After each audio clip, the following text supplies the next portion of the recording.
In this video, we will talk about how to fix apps not opening in Windows 11. Method 1. Restart your PC. Click on Windows icon, then power icon, and restart your PC. Sometimes, simple restart can resolve any glitches that prevent apps from launching. Method 2. Run the Windows Store Apps Troubleshooter. Right-click on Windows icon and select Settings.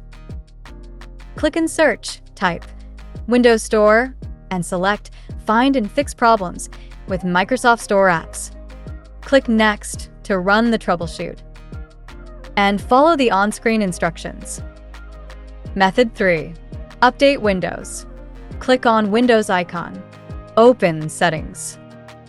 Select Windows Update.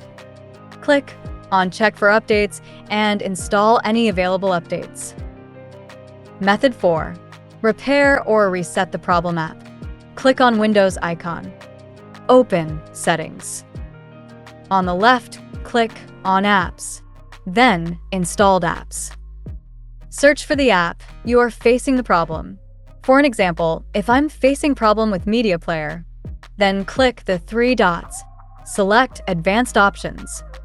Scroll it down, try Repair first. If that doesn't work, then click Reset. Method 5. Clear Microsoft Store cache. Right-click on Windows icon, select Run. Type wsreset.exe and click OK.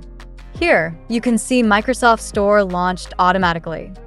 Close it and check if your problem is resolved. So that's how you can fix apps not opening in Windows 11. If these methods didn't resolve your issue, check out other solutions linked in the I button above. See you in the next video.